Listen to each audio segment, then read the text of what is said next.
Hello dear children, in today's video we'll discuss the spectrum.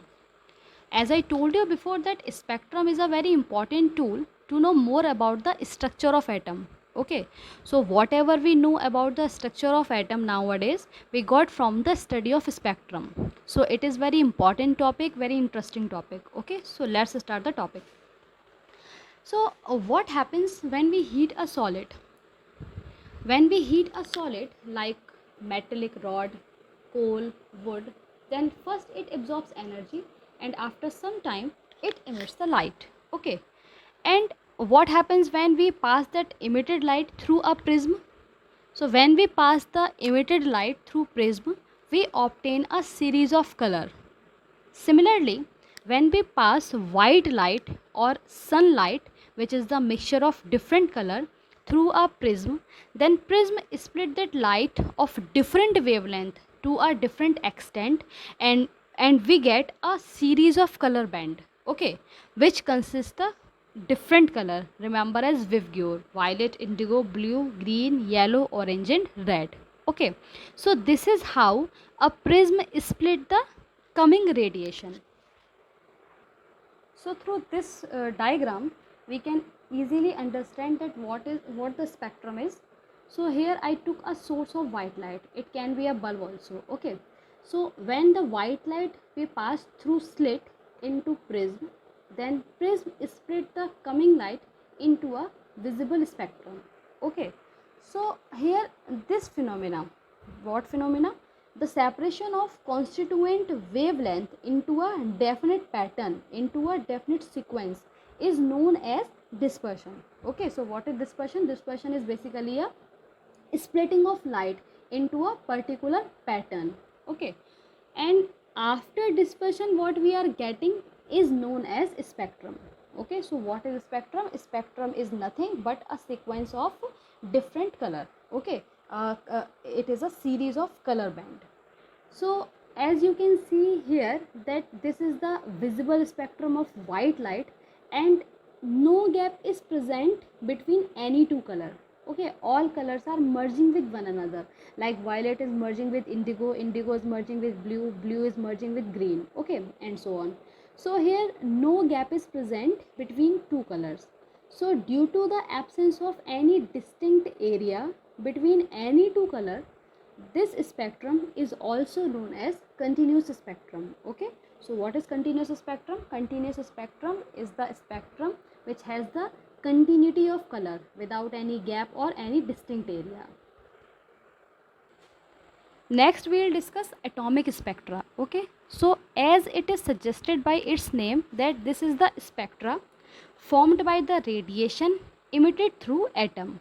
Okay, so when a atom emits radiation and we pass that radiation through prism, then we get this type of spectra. Okay, and when we observe this type of spectra we find some distinct lines in it, unlike continuous spectra. Okay, so due to the presence of distinct line between the colors, okay, or well defined lines between the colors, this type of spectra is known as discontinuous spectra.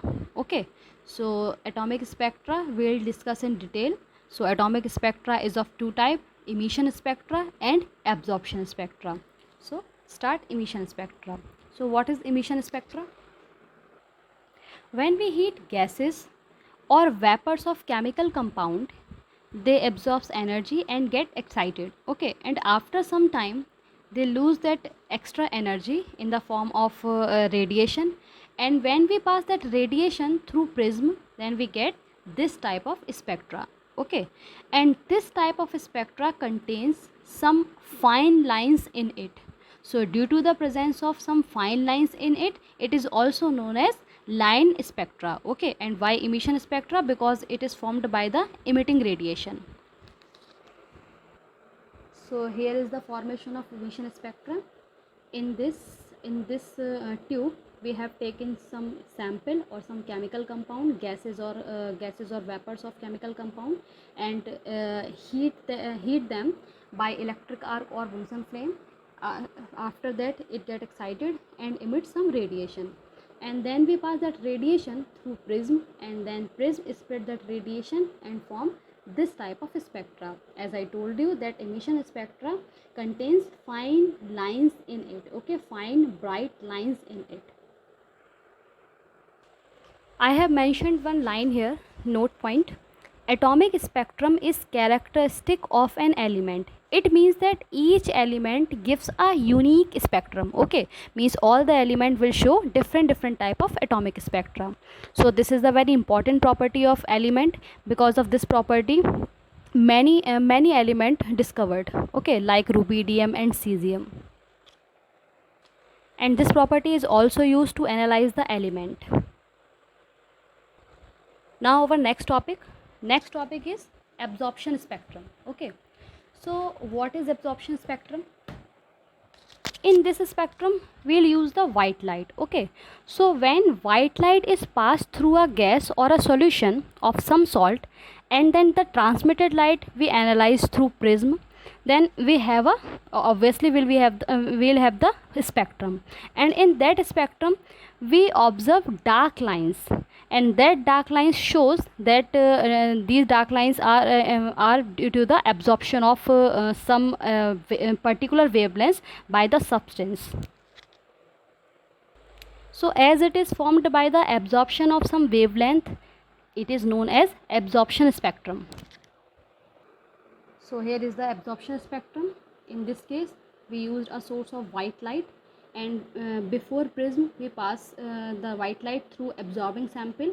It may be a gas or a solution, and where some particular wavelengths get absorbed, and then transmitted light pass through this prism, and then prism split the light into this spectrum. So here is the absorption spectrum. As you can see that absorption spectrum is looking like a normal spectrum, okay, white light spectrum, but with some dark lines. So we can see that emission spectrum is formed when the excited light we pass through a prism, okay, and then we get the emission spectrum, and absorption spectrum we get when some particular wavelengths are absorbed by the sample. So this is the basic difference between emission spectrum and absorption spectrum. I have mentioned 2 points here. First point is absorption spectra are also given by molecular species, okay. So molecular spectra we will get also when we take a molecular species, but in this case we get the group of dark lines, okay, which is known as band. Second point is the dark lines in atomic absorption spectra appears exactly at the same place where the bright lines appear in atomic emission spectra of the same substance. Second point can be cleared by this diagram, as I have shown emission spectra of barium and absorption spectra of barium here, okay. So we can see that in both the spectrum the lines present exactly at the same places, okay. Here in emission spectra of barium the line is present at a particular wavelength here, and absorption spectra of barium in this spectrum also the line is present at a same wavelength, okay. Similarly as you can see for all the lines, okay. So second point